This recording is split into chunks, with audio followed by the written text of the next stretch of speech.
Hello అందరికీ నేటి బ్రహ్మముడి ఎపిసోడ్లో రొమాన్స్, కామెడీ, ఫ్యామిలీ డ్రామా అన్నీ కలిసిపోయి ఒకదానిమీద ఒకటి సూపర్ ట్విస్టులా పడతాయి. రాజ్ కావ్య లవ్లోకి, రుద్రాణి కుట్రలు, మధ్యలో రాహుల్ గెటప్, మరీ ముఖ్యంగా రాజ్ కిచెన్లో చీర కట్టి కాఫీ చేయడం. ఇవన్నీ చూడ్డానికి రెడీగా ఉండండి. దానికన్నా ముందు ఎపిసోడ్లో ఏం జరిగిందో గుర్తు చేసుకుందాం. కావ్య తనకోసం చేసిన దానికి రాజ్ కుమిలిపోతాడు. నీకోసం నేను ఏం చేయను అని అడగ్గా జన్మలో నా చెయ్యి వదలొద్దని అడుగుతుంది కావ్య. భార్యాభర్తలిద్దరూ ఒకరినొకరు హత్తుకుని ఆనందిస్తారు. రాజ్కి గతం గుర్తురావడం, కావ్యతో కలిసిపోవడంతో రుద్రాణి రగిలిపోతుంది. వీరిద్దరిని ఎలాగైనా విడదీయాలని కుట్రలు చేస్తుంది. ఇంతలో రాహుల్ వచ్చి అడుక్కునేవాడిలా గెటప్ వేస్తాడు. ఇక మనిద్దరికీ బొచ్చ కరెక్ట్ అని రాహుల్ అనగా, ఎప్పటికీ అలా జరగనివ్వనని, నువ్వులీ దుగ్గిరాలవారి ఇంటికి వారసుడివని అంటుంది. మెట్లు ఎక్కబోతున్న కావ్యని రాజ్ అడ్డుకుని తన చేతులతో మోసుకుంటూ పైకి తీసుకెళ్తాడు. అది చూసిన అప్పు తనని కూడా అలాగే తీసుకెళ్లాలని అడగటంతో కళ్యాణ్ అలాగే చేస్తాడు. ఇలా ప్రతిరోజూ వాళ్ళిద్దరినీ మోయలేమని భావించిన కళ్యాణ్, రాజ్లు తమ పేరెంట్స్ని పైన గదిలోకి మార్చేయాలని ప్లాన్ చేస్తారు. ఇదంతా గత ఎపిసోడ్లో హైలైట్గా జరిగింది. ఇక ఈరోజు ఎపిసోడ్లో ఏం జరిగిందో తెలుసుకుందాం. అపర్ణాదేవి సుభాష్ రూమ్, రాజ్ కావ్యలకు ప్రకాశం ధాన్యలక్ష్మిల రూమ్, కవి అప్పుల కోసం ఇవ్వాల్సిందే అని, తమ భార్యలు కడుపుతో ఉన్నారు కాబట్టి వాళ్లను మెట్లు ఎక్కించడం కరెక్ట్ కాదు కాబట్టి రూమ్స్ ఇవ్వాల్సిందే అని అర్ధరాత్రి కవితో కలిసి పంచాయతీ పెట్టాడు రాజ్. ఏంటి సంగతి అని వచ్చిన ఇందిరాదేవికి అసలు సంగతి చెబుతాడు. అంతా విన్న ఇందిరాదేవి, రాజ్ ఏది చెబితే అదే కరెక్ట్, అలానే చేయండి అని రూల్ పాస్ చేస్తుంది. దాంతో అపర్ణాదేవి, సుభాష్, ప్రకాశం, ధాన్యలక్ష్మి అంతా, అదేంటి పెద్దదానివై ఉండి నువ్వు కూడా రాజ్కే సపోర్ట్ చేస్తావు? మాకు మోకాళ్ల నొప్పులు, పైకి కిందకు దిగడం కష్టమని మా తరపున మాట్లాడు అంటారు. అయితే ఇందిరాదేవి నవ్వుతూ, నాకు క్లారిటీ ఉంది, వాడితో నేనిప్పుడు మీకు సపోర్టుగా మాట్లాడితే మీకంటే పెద్దదాన్ని నేను, మీ నాన్న కాబట్టి మమ్మల్ని పైకెక్కించి ఏ వాటర్ ట్యాంక్ మీదో ఉండాలి అంటే అప్పుడు ఏం చేయగలుగుతాము? అందుకే నా సపోర్ట్ రాజ్కే, ఓకే బై గుడ్ నైట్ అనేసి అక్కడ్నుంచి జారుకుంటుంది ఇందిరాదేవి.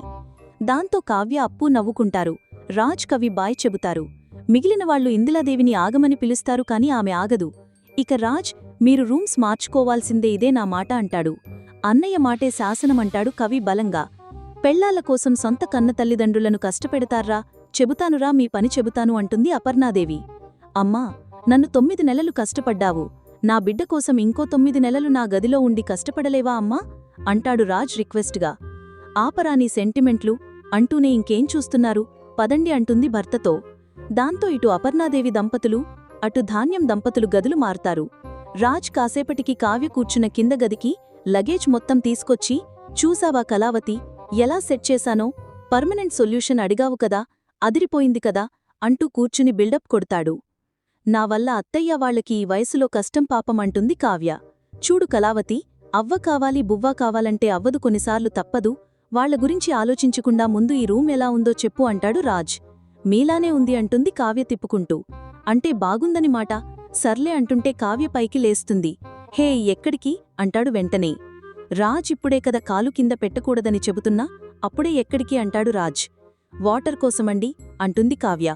వాటర్ని ఇక్కడికి తీసుకొస్తా, కూర్చో, కాళ్ళు పైకి పెట్టు, కాలు కింద పెట్టి పనిచేసినా ఊరుకోను చెబుతున్నా, అర్థమైందా అంటూ వార్నింగ్ ఇచ్చి మరీ వెళ్తాడు రాజ్. దాంతో కావ్య తలకొట్టుకుని, ఈ మనిషి కోపం వచ్చినా తట్టుకోలేము, ప్రేమ వచ్చినా తట్టుకోలేము అనుకుంటూ నవ్వుకుంటుంది. సీన్ కట్ చేస్తే మరునాడు 9 తినడానికి ఇవ్వలేదు అని రాజ్ని నిలదీస్తుంది కావ్య. మాట ఇవ్వడం కాదు, చేసి చూపించాలి అంటుంది.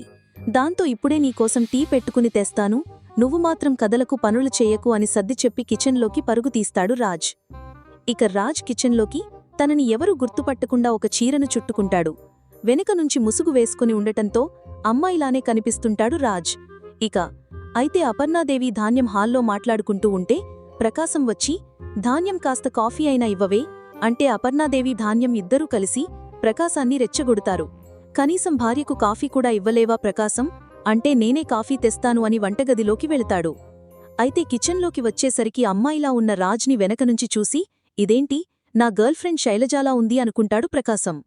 ఇక ప్రకాశం మనసులో, అమ్మో శైలజా, నన్ను సర్ప్రైజ్ చేయడానికి నువ్వు అన్నట్లుగానే మా ఇంటికి వచ్చేశావా శైలజా అనుకుంటూ వెనక్కి తిరిగి ధాన్యం ఎక్కడుందో చూస్తాడు. అపర్ణాదేవితో మాట్లాడుతూ ఉంటుంది.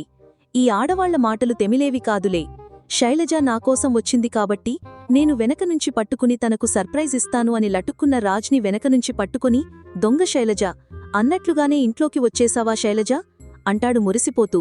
బిత్తరపోతాడు రాజ్. ఇదేంటి శైలజానా, అమ్మబాబోయ్ నీలో ఈ కళలు కూడా ఉన్నాయా అనుకుంటాడు.